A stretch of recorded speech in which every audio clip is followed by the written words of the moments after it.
they making giant mutant dinosaurs? Why were they doing that? I mean, it's silly. You know, listen, I understand bringing back dinosaurs. That's a source of wonderment. You want to see nature. You will never... I mean, those dinosaurs existed 300 million years ago in the past, and the idea of getting to look at real dinosaurs and, you know, going to make a zoo where you could see... That's a great idea. It's a terrific idea. Gene splicing, making DNA, effing with their DNA, making horrible mutations. Just, I don't see the scientific value in that.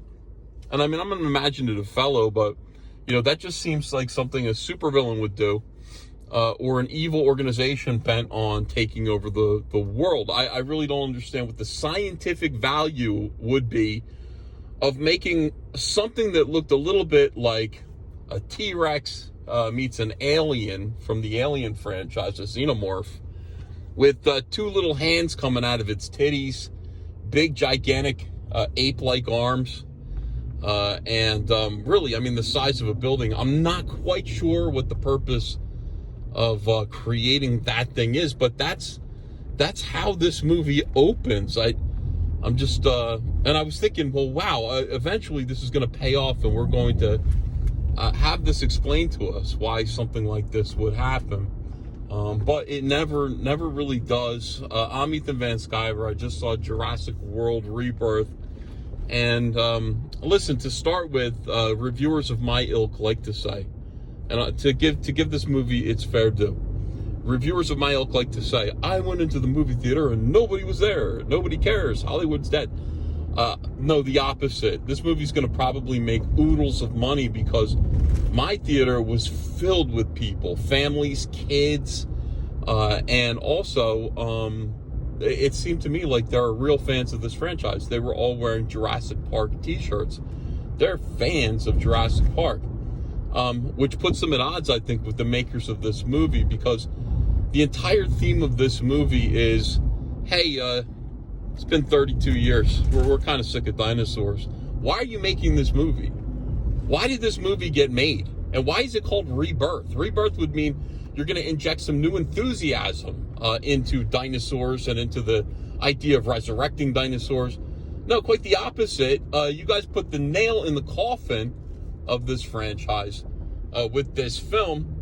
And it's true. I mean, the whole thing is 32 years later, all these dinosaurs are not exactly thriving. They like their climate better, right? They don't like our climate, and they're dying. The last sauropod, a brachiosaurus, is dying in the streets of L.A., which is actually a very moving and kind of interesting scene. While people are kind of inconvenienced, there are people taking pictures too, but mostly they're late for work, and this gigantic, the very last brachiosaurus is dying on the streets of Los Angeles on the 405, and it's just, what a pain in the rear end, right? So, anyway, what do we do with these dinosaurs? We got some of them, they're thriving around the equator, and an intrepid, evil, what is this guy? This guy, he hires like some mercenaries, he hires some scientists, and he says, you know, we have a theory that if you could just get the blood from the biggest dinosaurs in land and air and sea, and he has a list. He's got the 3 dinosaurs that he wants. He wants a Quetzalcoatl, which is a gigantic pterodactyl that has only just recently become very, very, very popular with the kids. He wants a Supersaurus, which was discovered by paleontologist Dinosaur Jim in Utah, I believe. And my dad, my dad was a big fan of him. Supersaurus, gigantic sauropod. And then also he would like the blood of a Mosasaurus. And those are, of course, giant evil whales. Evil dolphins. And so if you get those, then, like, I don't know, like, maybe we could learn from their blood how to end heart disease in people. Because that's why. So if you can go get that, we're going to create a nice pharmaceutical, make billions of dollars, and we're going to pay you in the dumbest line of the movie. They tell Black Widow from the Justice League, or not Justice League, I'm sorry, Avengers franchise. They tell her, yeah, we got deep pockets. And she says, how deep? And he goes, how about a 10 with 6 zeros after it? And she goes, or no, how about a 10 with 6 zeros? And she says, including the 0 and the 10? Now, that's a good question, and it just made the whole thing kind of a little bit awkward. He says, no, not including the... How about if you just, like, rewrite that line? That was, like, the dumbest line ever. Speaking of dumb lines, the entire movie script, the screenplay, consists of people going, come on, over here, come on, in here, come on. If you were to count the number of times characters on the screen said, come on, to other people, I think, and if you were to subtract them from the movie, subtract just all the come-ons, I think the movie's length would decrease from its current 4.5-hour runtime to somewhere around 20 minutes. That's pretty much all they're saying. Why? Why in the world is the D-Rex a thing? What is this monstrosity? What was its purpose? Why not kill it? Like, why didn't the scientists kill it? Why is it a thing? This movie's going to make a lot of money, though. I could tell because people really do, despite what the movie is saying. The movie's just like, people are like, hey, it's been 32 years. Can't we just put the dinosaurs, can't we just let them be extinct again? I'm bored of them. Man, it's a real weird, ugly sentiment.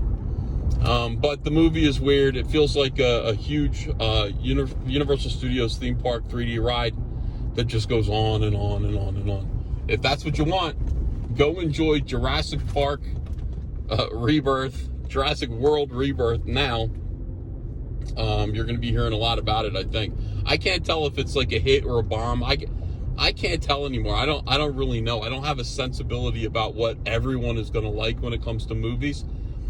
So everybody might just be like, hey, Ethan, shut up. Like, this was a great movie and you're just ragging on it because you have bad taste in movies. A lot of dumb people think I have bad taste in movies. This is just a big popcorn flick with that doesn't make a whole lot of sense, filled with some irritating characters, human characters. And by the way, you can always tell which human characters are going to die because they serve no real purpose. Like, you don't get to know them. You go, oh, there's another lesbian who's driving the boat. I'll bet she's going to die. Oh, there's a fat, bald black guy. Well, we already have a black guy. We don't need this extra one. So he's going to die. And sure enough, I mean, it's like every single time you go, yeah, these are all like ancillary characters that we are going to watch get ripped in pieces. And I'm glad that they do. I'm glad that those two did get ripped into pieces. Thanks for watching, everybody. Let me know, did you see the movie? What was your opinion of it? Did you think it was great and I'm just stupid? Let me know in the comments. Please like and share this video, subscribe, and I'll see you again later with another video. Bye.